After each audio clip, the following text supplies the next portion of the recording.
Why we haven't explored much of the deep ocean is simply that it's extremely difficult. Before the last 100 years or so, it was immensely hard to explore the sea. It's taken advances not just in submersibles, but in robotics, so that we can safely send remote probes down into the sea without having to build pressurized crewed vessels. We didn't really have large, usable submarines until the First World War, although history buffs will know that older versions did exist, and that submarines were actually used in combat during the American Civil War in the 1860s.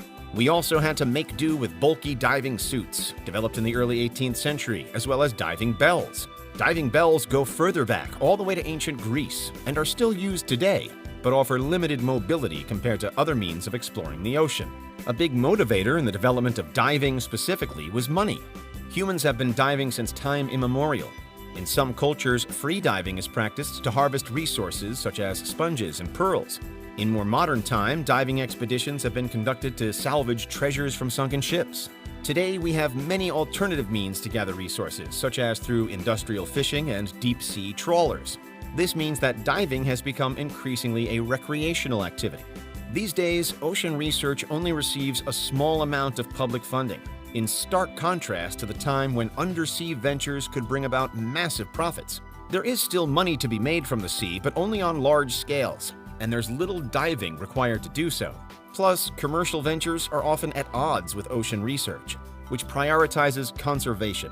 Overfishing is a big threat to ocean diversity, and we definitely don't want the onus of ocean exploration to fall on industrial fishing companies that are incentivized by short-term profits to damage these environments.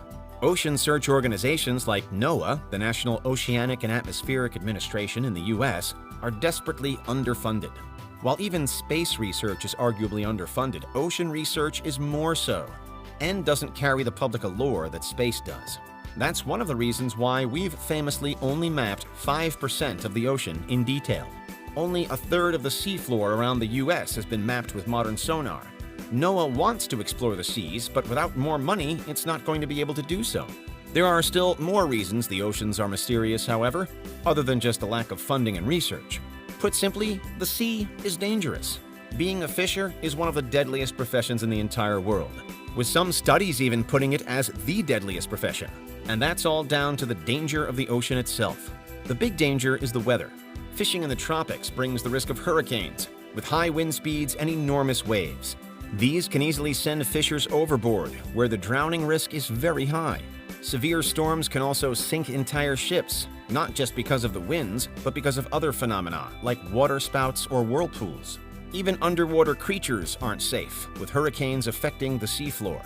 Plus, while it's easy to imagine waves as only happening on the surface of the ocean, that's not true. Frighteningly, there are underwater waves the height of skyscrapers, far taller than even the biggest tsunamis.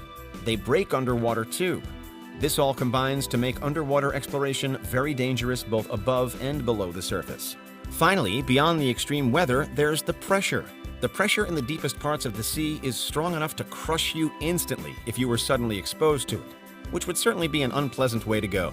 The pressure at the bottom of the Mariana Trench, down in Challenger Deep, is more than 1,000 times the atmospheric pressure at sea level.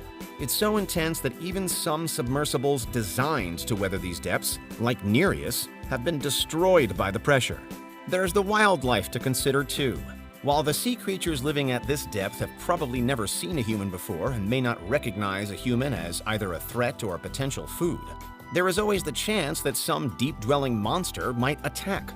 Luckily, there are very few cases of this happening. Most shark attacks, for instance, happen around beaches, and even the largest shark in the world, the great white shark, doesn't usually dive too deep. There are stories of that other deep-sea giant, the giant squid, attacking humans, but not a single one has ever been truly substantiated. The elusive creature has only been captured on camera in the wild a handful of times, and nobody actually knows how big they can get.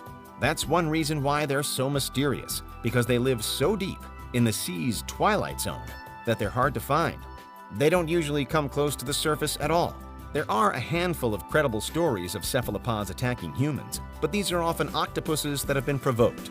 If humans decide we really want to explore the deepest ocean trenches in small submarines, a giant squid could, in theory, cause some trouble, but it's just as likely that the squid would swim away from any large object. They're a primary food source for sperm whales, after all, and have exceptional vision. They'd see us coming long before we could reach one. Exploring the sea is so difficult and treacherous that even when we do know roughly where things are, it can be impossible to study them fully.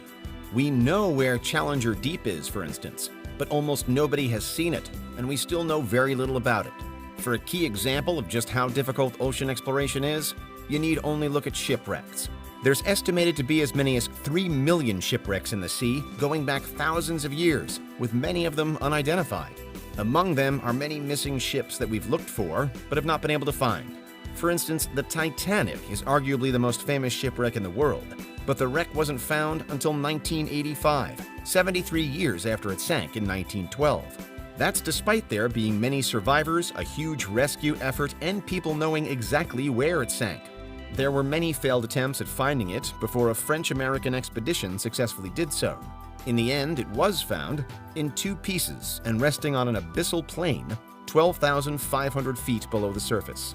Many more famous missing ships and planes are still out there too, like those in the Bermuda Triangle. Scientists agree that there's nothing remotely supernatural about the triangle. It's simply a very busy part of the sea prone to extreme weather events.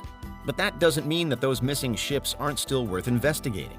The USS Cyclops is out there somewhere, and perhaps someday its wreck will be found too, much like the Titanic. Even the most enticing shipwrecks, like those thought to contain masses of treasure, aren't always found though. The 1715 treasure fleet from Spain boasted 11 ships in its ranks. All were sunk in a devastating hurricane off the coast of Florida. A French frigate, which had sailed with the ship but remained further out, survived. 3 of the sunk ships still haven't been found to this day. We know where they sank, when they sank, where most of the wrecks are, and have had over 300 years to find them, and we still haven't managed it, even with hundreds of millions of dollars in gold at stake. That's how difficult ocean exploration really is. Do you think it's worth it to explore the oceans? Let us know. Ultimately, the seas are fascinating places, but exploring them is challenging and dangerous, thanks to extreme weather events and pressure deep underwater. And that's why the deepest parts of the ocean